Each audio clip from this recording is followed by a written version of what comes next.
सभी को हमारे YouTube चैनल में स्वागत करते हैं। और आज हम लोग देखने वाले हैं जो हमारे भारतवर्ष में लगभग 180 साल अंग्रेज़ों के द्वारा शासित हुए थे। यह सबसे पहले कहाँ आए थे, किस तरीके से आए थे, किसके साथ पहला मुकाबला था और किस लिए वो लोग यहाँ पर रहने के लिए बाध्य हो गए, सब कुछ आज हम लोग इस वीडियो में देखेंगे।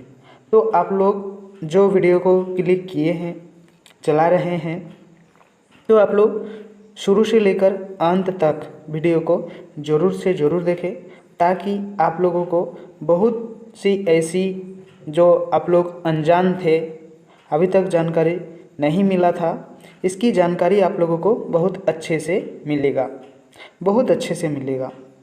ठीक है, तो ये वीडियो कोई क्लास का नहीं है, सभी क्लास के लिए है। ठीक है, 6 से लेकर जितना दूर पढ़ना चाहते हो सभी के लिए है। क्लास 6 से लेकर जितना दूर पढ़ना चाहते हो सभी के लिए है। ठीक है, तो ये वीडियो आप लोग ज़रूर देखें। ठीक है, कोई भी एग्ज़ाम में प्रश्न जो है इधर से आते रहते हैं, तो वीडियो को पूरा देखिएगा, तभी मज़ा आएगा, तभी मज़ा आएगा। ठीक है, एक बार देख तो लीजिए, उसके बाद आप लोग कमेंट में बताइए कि नहीं सर इसमें कुछ मज़ा नहीं आया, कुछ सीखने का चीज़ नहीं है, तब हमको बताना। कितना सारा प्रश्न जो है इससे आने वाला है वो आप लोगों को पता चलेगा। ठीक है, बहुत सारा, ये पॉलिटिकल भी है और हिस्ट्री भी है, यानी कि इतिहास भी है और राजनीति विज्ञान भी है। दोनों में काम आएगा, दोनों में आप लोगों का काम आएगा। ठीक है, तो चलिए इस वीडियो को हम लोग शुरू करते हैं, इस वीडियो को शुरू करते हैं। तो चलिए, ये जो है प्लासी का युद्ध का घटना है और इसमें हम लोग पढ़ेंगे ब्रिटिश उदय। ब्रिटिश का उदय किस तरीके से हुआ मैंने पहले ही बता दी, उसको हम लोग अच्छे से पढ़ेंगे। चलिए देखिए, इस युद्ध में कंपनी को बहुत लाभ वो आई तो व्यापार हेतु थी, किंतु बन गई राजा। इस युद्ध से प्राप्त संसाधनों का प्रयोग कर कंपनी ने फ्रांस की कंपनी को कर्नाटक के तीसरे और अंतिम युद्ध निर्णायक रूप से हरा दिया था। ठीक है, इस युद्ध के बाद बेदरा के युद्ध में कंपनी ने डच कंपनियों को हराया था। इस युद्ध की जानकारी लंदन के इंडिया हाउस लाइब्रेरी में उपलब्ध है, जो बहुत सी लाइब्रेरी है। ठीक है, और ये चित्र जो आप लोग देख रहे हैं, ये हो गया लॉर्ड क्लाइव और ये कौन सा है, ये मिर्जाफर है। ठीक है, लॉर्ड क्लाइव और मिर्जाफर है, जो युद्ध हुआ उसके बाद इससे वो मिलने गया था। ठीक है, तो देखिए क्या हुआ, हराया। इस युद्ध की जानकारी लंदन के इंडियन हाउस लाइब्रेरी में उपलब्ध है, जो बहुत बड़ी लाइब्रेरी है। ठीक है, और वहाँ भारत की गुलामी के समय 20,000 दस्तावेज उपलब्ध है। दस्तावेज का मतलब कागजात। ठीक है, वहाँ उपलब्ध दस्तावेज के हिसाब से अंग्रेज़ों के पास प्लासी युद्ध के समय मात्र 300 सिपाही थे और सिराज उद्दौला के पास 18,000 सिपाही थे। जब वहाँ ऊपर तक खबर गया तो उसमें पता चला कि सिराज उद्दौला के पास कितना सिपाही था, 18,000 सिपाही था, और अंग्रेज़ों के पास कितना सिपाही था, मात्र 300 सिपाही उस समय मौजूद थे। ठीक है, और जिसकी बात हम लोग कर रहे हैं, ये जो है देखिए, ये जो तिथि जो युद्ध हुआ था, ये 20 जून 1756 ईस्वी में हुआ था। वो प्लासी में हुआ था, वो पश्चिम बंगाल में है और भारत में है। परिणाम क्या हुआ, ईस्ट इंडिया कंपनी जो है कंपनी की निर्णायक विजय हुआ था। ठीक है, तो चलिए हम लोग आगे बढ़ते हैं। वीडियो बहुत लंबा होगा, लेकिन लास्ट तक देखिए, बहुत कुछ सीखने को मिलेगा। अंग्रेजी सेना का सेनापति था रॉबर्ट क्लाइव और सिराज उद दौला का सेनापति था मीर जाफ़र। बहुत ही गलत तरीके से इस युद्ध का मतलब परिणाम हुआ था। देखिए बहुत ही गलत तरीका था। देखिए लास्ट तक। रॉबर्ट क्लाइव ये जानता था कि आमने सामने का युद्ध हुआ तो 1 घंटा भी नहीं चलेगा। अगर आमने सामने दोनों दलों का युद्ध होगा तो 1 घंटा भी युद्ध जो है नहीं चलेगा। अंग्रेज लोग जानते थे, यानी कि रॉबर्ट क्लाइव जो है वहाँ का सेनापति थे तो जानते थे, और हम युद्ध हार जाएंगे। वो लोग सोचते थे कि हम लोग युद्ध में जो है हार जाएंगे। क्लाइव ने कई बार चिट्ठी लिख के ब्रिटिश पार्लियामेंट को बताया भी था। इन दस्तावेज में क्लाइव की 2 चिट्ठियाँ भी है, और इसमें पार्लियामेंट को जो है भेजी गई थी इंग्लैंड में कि इस तरह का युद्ध, इस तरह का सब कुछ है भारत में, तो हम लोग क्या करेंगे। इस तरीके से वहाँ जो है सूचनाएं चिट्ठी के द्वारा पहुँचाई गई थी, जिसमें उसने ये प्रार्थना की कि अगर प्लासी का युद्ध जीतना है तो मुझे और सिपाही दीजिए। अगर हमको प्लासी का युद्ध जीतना है तो हम लोगों को और भी सिपाही चाहिए। 300 सिपाही में से हम प्लासी का युद्ध जो है नहीं जीत पाएंगे। इस तरीके का बात जो है हुआ था। ठीक है, उसके बाद देखिए क्या हुआ। उसके बाद देखिए रॉबर्ट क्लाइव ने तब अपने 2 जासूस लगाए और उसने कहा कि जा के पता लगाओ सिराज उद दौला फौज में कौन सा आदमी जिसे हम लालच दे और रिश्वत के लालच में अपने देश से गद्दारी कर सके। और वहाँ का जो क्लाइव था, ठीक है, यानी कि सेनापति, उसने इस तरीके का एक बुद्धि लगाया कि क्या किया जाए कि युद्ध जो है हम जीत जाएंगे। तो उसने 2 जासूसी लगाया। जासूसी का मतलब गुप्तचर है ना, गुप्तचर जो जिसे हम लोग कहते हैं। इस गुप्तचर के जो जरिए जो है पता लगाया कि वहाँ पता लगाइए कि जो है देश के विरुद्ध कौन मतलब गद्दारी कौन कर सकता है, ये पता लगाइए। तो पता लगाया। उसके जासूसों ने यह पता लगा के बताया कि हाँ, उसकी सेनापति एक आदमी ऐसा है जो रिश्वत के नाम पर बंगाल को बेच सकता है। तो ये बंगाल को बेच सकता है रिश्वत के नाम पे, एक आदमी है। ठीक है, अगर आप उसे कुर्सी का लालच दे तो वो बंगाल के 7 पुश्तों को भी बेच सकता है। अगर उसको रिश्वत के जरिए अगर कुर्सी का लालच दे, यानी कि राजा बनाने की लालच अगर देंगे तो वो 7 पुश्तों को भी, यानी 7 पुरुषों को भी वो बेच सकता है। ऐसा आदमी है। ठीक है, चलिए उसके बाद देखिए क्या हुआ। वो आदमी था मीर जाफ़र। और वो कौन आदमी था? मीर जाफ़र। ठीक है,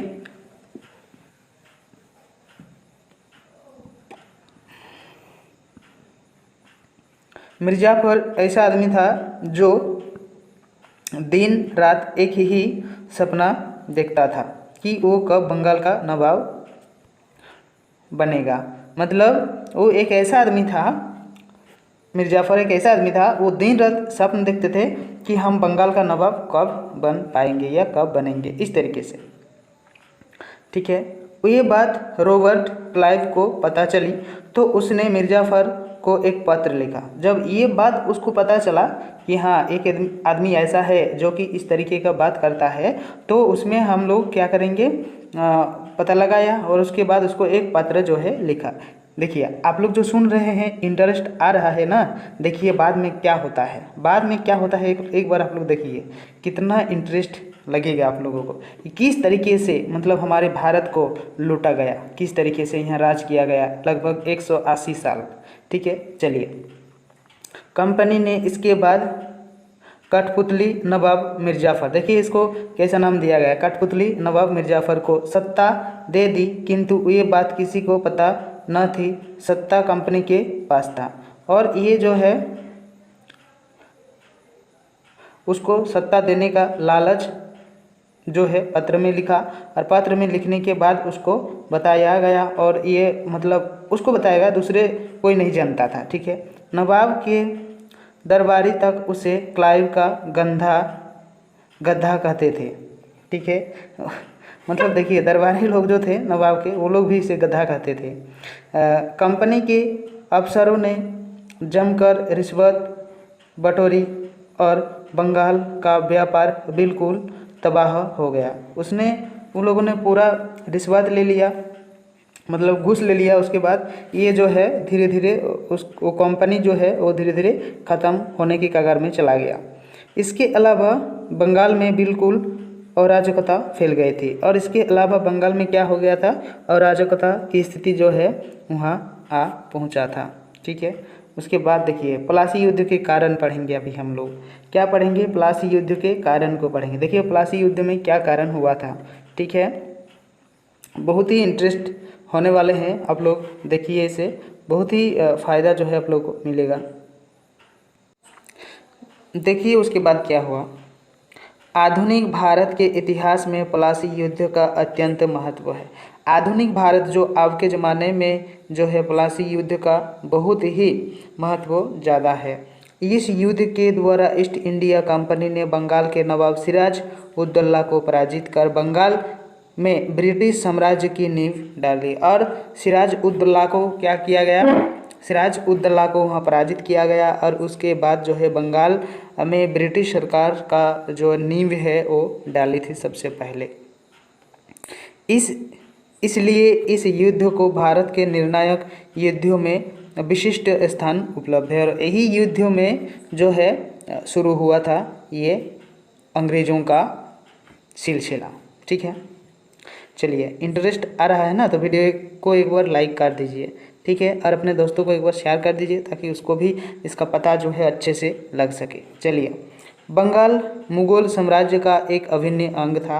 मुगल साम्राज्य का एक क्या था, अभिन्न अंग था। अभिन्न अंग का मतलब क्या होता है, मतलब इससे अलग नहीं, यह एक अंग था। ठीक है, यानी कि अभिन्न मतलब भिन्न नहीं, अलग नहीं। ठीक है, परंतु औरंगजेब की मृत्यु के बाद इसके अंतर्गत विभिन्न प्रांतों में अपनी स्वतंत्रता की घोषणा कर दी, जिसमें अलबदी खान ने बंगाल पर अपना अधिकार कर लिया। उनका कोई पुत्र जो है नहीं था, सिर्फ 3 पुत्रियां थी। बड़ी लड़की जो है छसिटी बेगम निसंतान थी, और उसका जो बड़ी लड़की थी वो भी निसंतान थी। दूसरी और तीसरी से एक पुत्र उनको मिला था। दूसरी और तीसरी जो थे उनका एक पुत्र जो है मिला था, जिनका नाम शौकत गंज और सिराज उद्दौला था। जिसका नाम क्या था, शौकत गंज और सिराज उद्दौला था। ठीक है, वो सिराज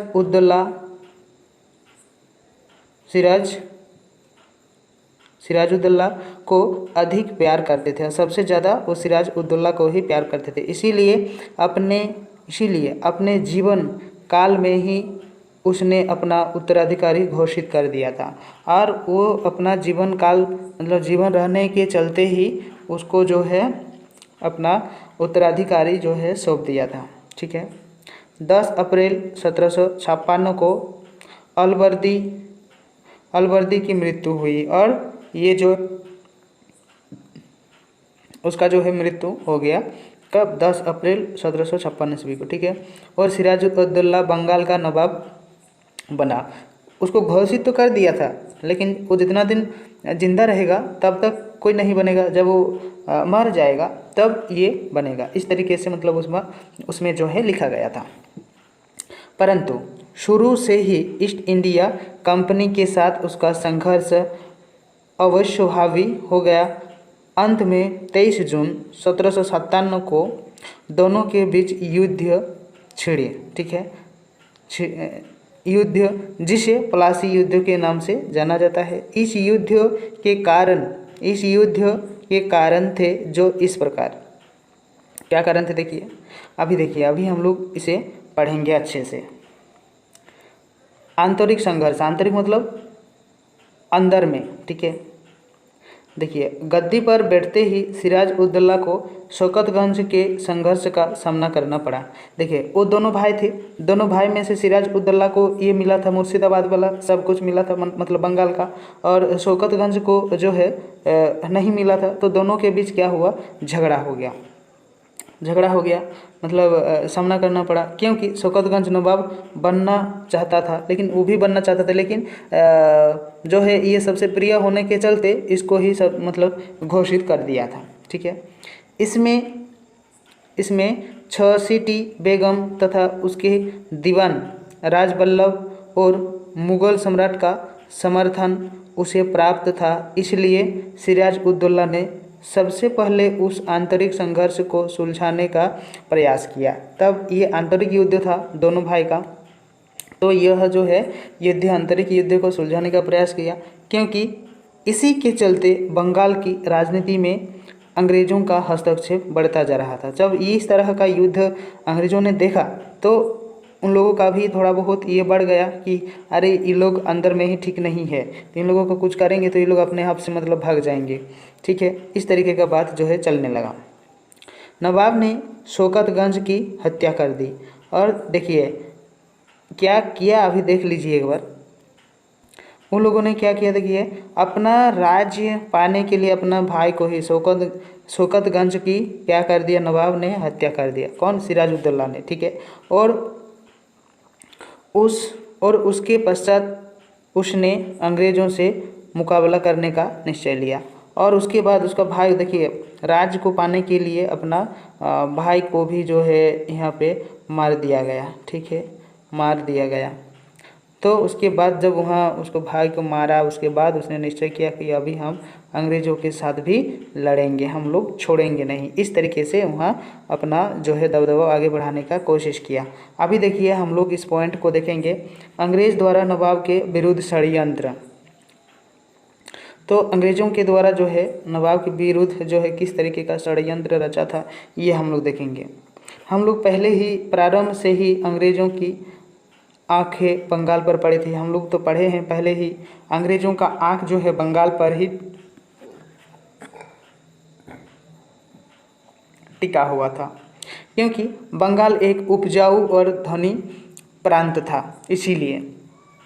ठीक है, अगर बंगाल पर कंपनी का अधिकार हो जाता है तो उसे अधिक से अधिक धन कमाने की आशा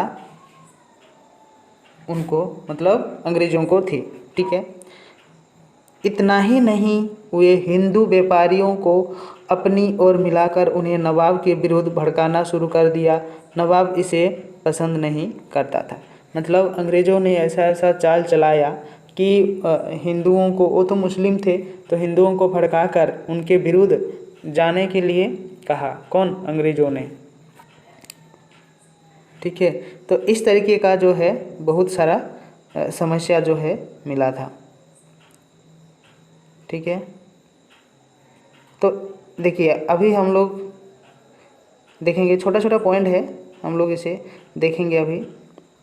देखिए, व्यापारिक सुविधाओं का उपयोग, क्या क्या सुविधा जो है उपयोग किया। देखिए, मुगल सम्राट के द्वारा अंग्रेज़ों को निःशुल्क सामुद्रिक व्यापार करने की छूट मिली थी, लेकिन अंग्रेज़ों ने इसका दुरुपयोग करना शुरू किया। उनको मतलब निःशुल्क मिला था समुद्रों में व्यवसाय करने की। ठीक है, और उन लोगों ने क्या किया, दुरुपयोग किया, उसका ठीक से सदुपयोग नहीं किया था। ठीक है, व्यक्तिगत व्यापार भी निःशुल्क करने लगे और देशी व्यापारियों को बिना चूंगी दिए व्यापार करने के लिए प्रोत्साहित करने लगे। इससे नवाब को आर्थिक क्षति पहुंचती थी। नवाब उन्हें पसंद नहीं करता था। जब उन्होंने व्यापारिक सुविधाओं के दुरुपयोग को बंद करने का निश्चय किया तो अंग्रेज क्या किए, उत्तर आए कि हम लोग ऐसा करेंगे ही, अब हम लोगों को मना नहीं कर सकते हैं। तो इस तरीके का जो है कार्य करने लगा। उसके बाद देखिए क्या हुआ, अंग्रेज़ों द्वारा किलेबंदी। इस समय यूरोप सप्तवर्षीय युद्ध छिड़ने की आशंका थी, जिसमें इंग्लैंड और फ्रांस एक दूसरे के विरुद्ध लड़ने वाले थे। अंत में दूसरे देश में भी अंग्रेज़ों और फ्रांसीसी लोग जो है इस तरीके का औपनिवेशिक रूप से शासन चला रहे थे।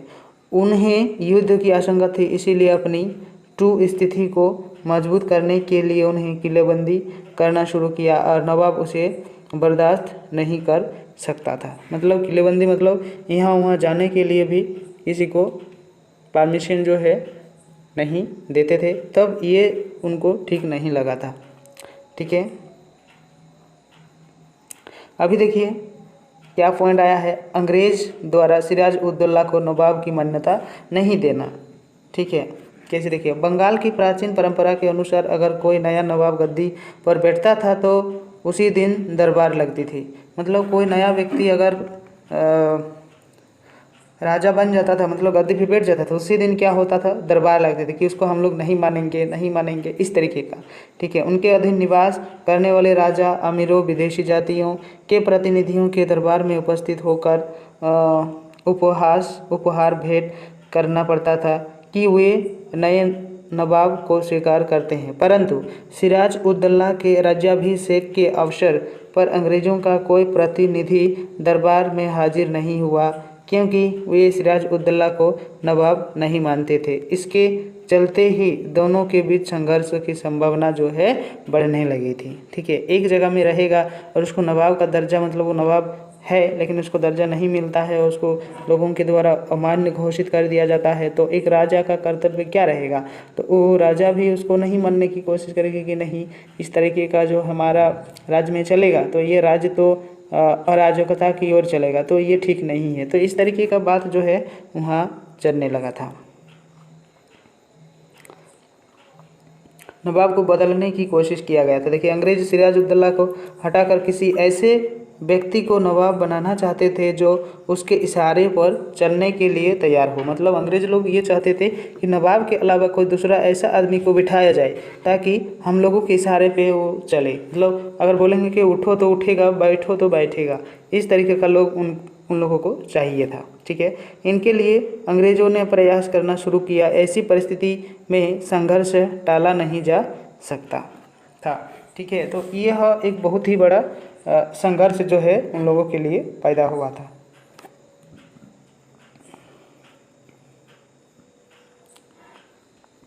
तो यह जो है, अगर आप लोग चाहते हैं बाकी वीडियो भी देखना चाहते हैं इसका, तो इसका पार्ट 2 हम बना देंगे। तो ये बहुत ही बड़ा हो जाएगा, नहीं तो फिर हम बना ही देते तो बहुत ही बड़ा होगा। तो अगर आप लोग देखना चाहते हैं इसका पार्ट 2 तो कमेंट में ज़रूर लिखें कि इसका पार्ट 2 चाहिए, तब हम इसका पार्ट 2 बना देंगे। ठीक है, इसका पार्ट 2 हम बना देंगे। तो इस तरीके से अंग्रेज़ों का जो है आगमन हुआ था हमारे भारत पर। ठीक है, हमारे भारत पर हुआ था। ठीक है, तो इसका बहुत ही बड़ा कहानी है। इसका पार्ट 2 देखना चाहते हैं तो चैनल को सब्सक्राइब कर लीजिए और वीडियो को लाइक कर दीजिए। ठीक है, वीडियो को लाइक कर दीजिए और अपने दोस्तों को शेयर कर दीजिए। तो ये वीडियो देखें, इसके लिए बहुत बहुत सभी को धन्यवाद। और अगर आप लोग न्यू है तो प्लीज़ चैनल को सब्सक्राइब कर दीजिए। ठीक है, तो चलिए अगले वीडियो में मिलते हैं।